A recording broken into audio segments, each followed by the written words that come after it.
Telugu digital media network లో political కేటగిరీలో number 1 కేవలం 72 గంటల్లో 1,50,00,000 వ్యూస్ పైగా పాపులర్ టీవీ నెట్వర్క్. చాలా మంది అది ఫామ్ ల్యాండ్ అండి. సో ఇంతకు ముందు వ్యవసాయం చేసి ఉండొచ్చు, లేకపోతే ఇంకేదన్నా చేసి ఉండొచ్చు. బట్ తీసుకుని చుట్టూరు మామిడి చెట్లు వేసేసి ఒక మామిడి తోటలా చేసేసి కాటేజెస్లా వేయడం చూస్తూ ఉన్నాం. అండ్ మనం వీకెండ్స్లో వెళ్ళి కాస్త రిలాక్స్ అయ్యేలాగా కన్స్ట్రక్షన్స్ చేసుకోవడం, ఈ ఫామ్ హౌస్ ఇవన్నీ చూస్తూ ఉన్నాం. అది కూడా ఒక బిజినెస్గా మార్చుకునే అవకాశం ఉంది అని కూడా వింటూ ఉన్నాం. యెస్. మీరేం చెప్తారు ఆ కాన్సెప్ట్ కోసం? ఓకే. అది మంచి కాన్సెప్ట్ అండి. కాకపోతే ఆ మంచి కాన్సెప్ట్ ఎవరికి? కస్టమర్‌కా? అమ్ముతున్న పర్సన్‌కా? అంటే నా దృష్టిలో ఆ కాన్సెప్ట్ సాధ్యమైనంత వరకు కూడా అమ్ముతున్న వాళ్ళకే, ఓ ఇన్వెస్టర్‌కి కాదు.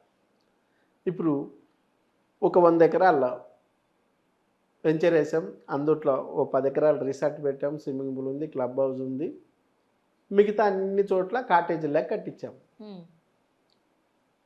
ఇన్వెస్టర్కు రెగ్యులర్గా కస్టమర్ వస్తున్నాడు దాంట్లోకి.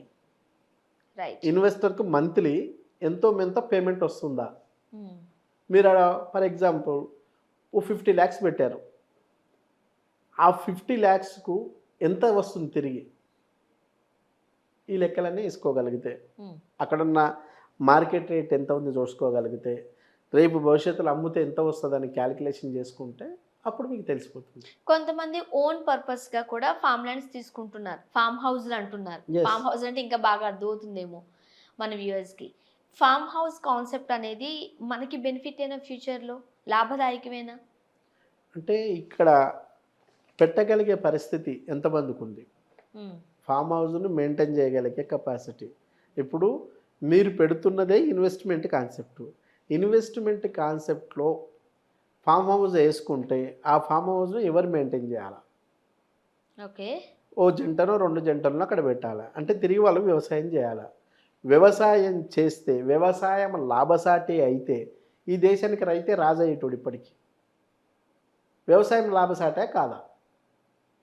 వ్యవసాయం లాభసాటి కాదని తెలుసు. కాబట్టి కానీ తెలిసిన తర్వాత కూడా మళ్ళీ వ్యవసాయం పోవడం అనేది దేనికోసం?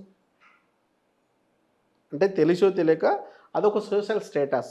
ఫామ్ హౌస్, నాకు కూడా ఫామ్ హౌస్ ఉంది అని చెప్పుకోవడానికే తప్ప, అట్లా మేనేజ్ చేయగలిగే కెపాసిటీ ఉండి ఫామ్ హౌస్ ఉండి హ్యాపీ అనుకుంటే వాళ్ళకి ఆర్థిక పరిస్థితి బాగుండి వేరే సోర్స్ ఉన్న వాళ్ళకి ఇబ్బంది లేదు.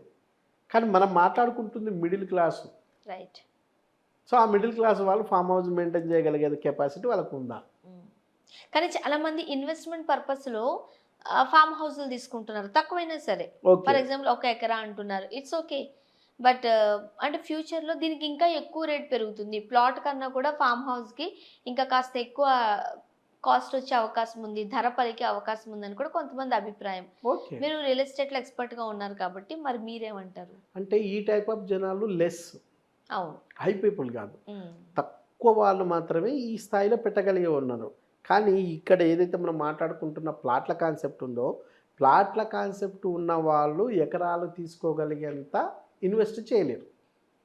సో వాళ్ళకు కాకుండా ఈ లిమిటెడ్ పీపుల్ ఎవరైతే ఉన్నారో, కొంత అంటే దాన్ని ఆర్థిక వనరుగా కాకుండా భవిష్యత్తు ఇన్వెస్ట్మెంట్గా ఏ రోజైనా రేటు పెరుగుతుంది బాగుంటుంది అనుకునే వాళ్ళకు 100% అది మంచిది.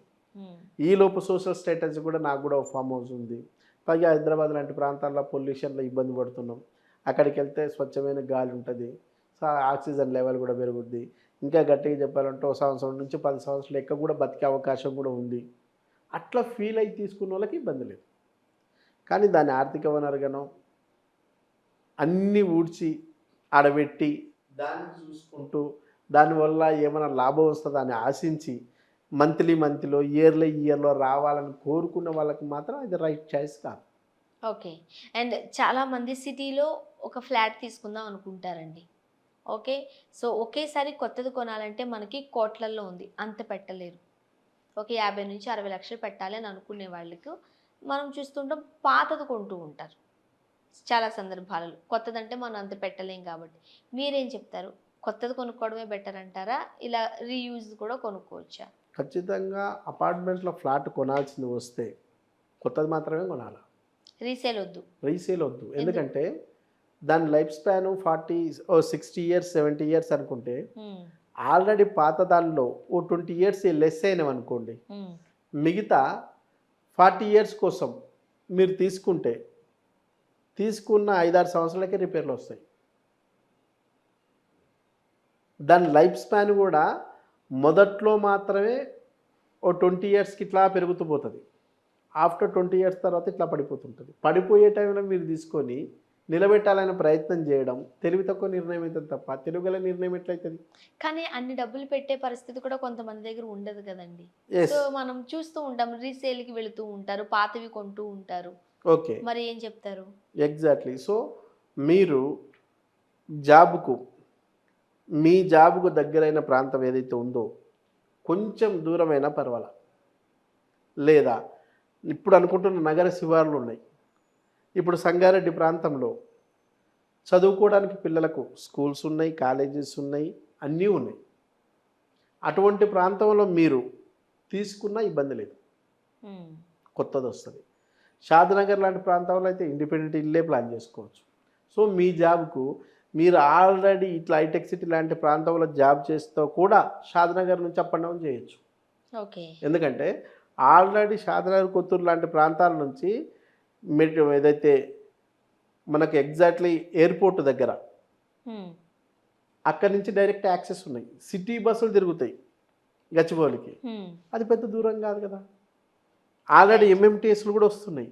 ఉమ్, ఆల్రెడీ మీకు ట్రైన్ రూట్ ఉంది, ఆర్టీసీ రూట్ ఉంది, క్యాబ్ రూట్స్ ఉన్నాయి. ఇట్లా ప్లాన్ చేసుకోవచ్చు. లేదా దగ్గర అనుకుంటే కొంచెం శంకరపల్లి లాంటి ప్రాంతాలు ప్లాన్ చేసుకోవచ్చు. ఉమ్, ఏదైనా అంటే 2 రకాల లాభాలు ఉండాలి. ఒకటి మీరు ఎంజాయ్ చేయగలిగేటట్టు ఉండాలి, తర్వాత పిల్లలకు ఇన్కమ్ ఇచ్చేటట్టు ఉండాలి. రైట్. మీరు ఏదో కూలిపోయేది తీసుకొని పాడేది తీసుకుంటే రేపు మీ సర్వీస్ పూర్తి కాకముందే పిల్లలకు అది భారంగా మారుతుంది. వాళ్ళు కొత్త కట్టాల్సింది వస్తుంది మళ్ళీ. కాబట్టి అప్పుడు నష్టం జరుగుతుంది కదా.